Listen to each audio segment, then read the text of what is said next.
Hello, in this video I'm just going to show you how to use your visualizer through a Microsoft Teams meeting. So I've muted myself within Teams because I'm actually videoing my Teams from another video. So please excuse the little notice that keeps coming up, otherwise we'd get an echo. You might find my sound and my visuals are not matching up either because I'm using a different piece of software to record what I'm doing in Teams. But I want to show a couple of different ways that you can use your visualizer through Teams, so that if you're sharing it for a virtual staff meeting, or if you're doing some hybrid learning, or even if you want to record a Teams session with just you in it as a video for people, you can share your visualizer, do everything you want to do with the modeling of the visualizer, and then download that recording and share it with people, so it becomes an asynchronous resource as well. And it also might be useful if you do need to do any remote learning or remote teaching, either because you're at home or because the children are at home and they might need to access the kind of the live elements of the lesson. So the visualizer is really useful for that. So there's two different ways to share your visualizer, kind of two main ways. So one of the ways is if I go to this three little dots at the top here of my Teams call, and that might be in the middle if you're accessing through a browser. But if you go to the three little dots, so you should have kind of participants, chat and so on, and then these three dots. And the three dots will bring me down a little menu which has device settings as the top one. So excuse me, let's just unclick that again. So device settings is what I want. And then in the device settings, if you scroll down to the very bottom, you've got different camera choices. Now if you haven't got a visualizer plugged in, you won't have a camera choice.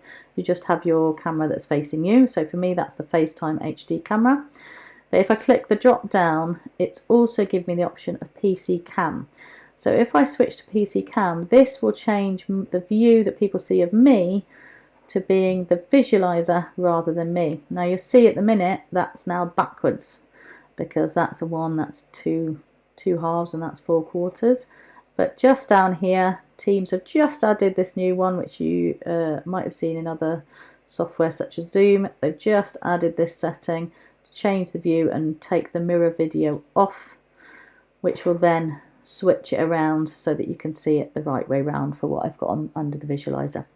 And then I can go ahead and share, and while I'm talking, people will see me as the visualizer view rather than my face. So they can no longer see my face on this because I've swapped the camera around.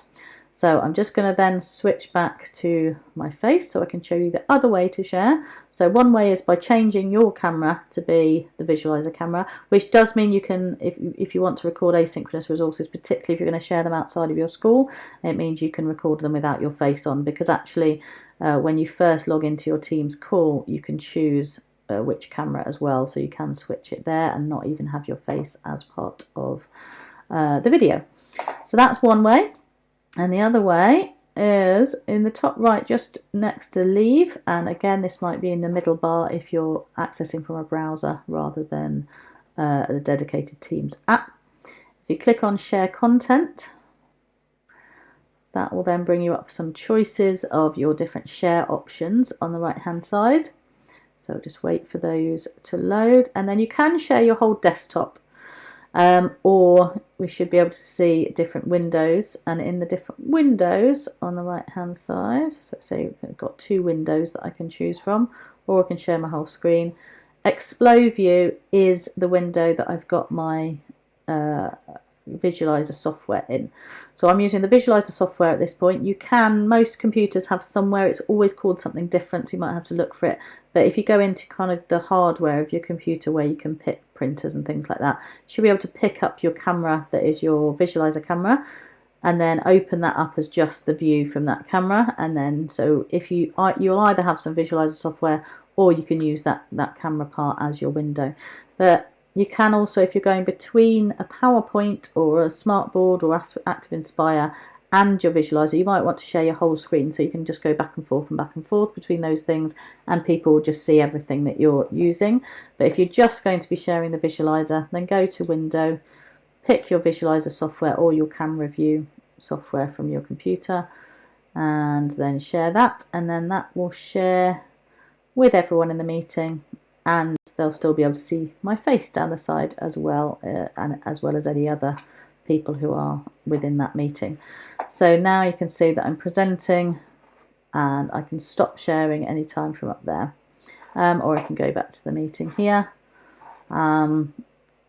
So this takes me into my Visualiser view, and then the great thing about this within the software is that I can then share different elements of the software itself. So I can show taking pictures of it or my timed shots, and I can also, if I just minimize this in the bottom, I've got at the bottom right of my software, I've got a full screen, which then means that I'm sharing just the Visualiser view and nothing else, other than they'll still see the faces of the participants, including me, down the right hand side as normal, or across the top wherever they've got it.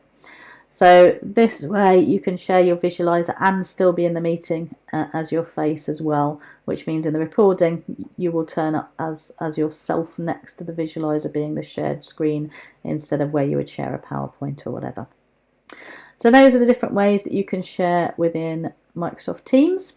There is another video if you're using Zoom, and another video if you're using Meet, as well as some videos showing you how to use your Visualiser in maths or English, general principles of modelling with visualisers, and some general ideas for kind of general lessons. So hope that is all useful. Thanks very much for watching.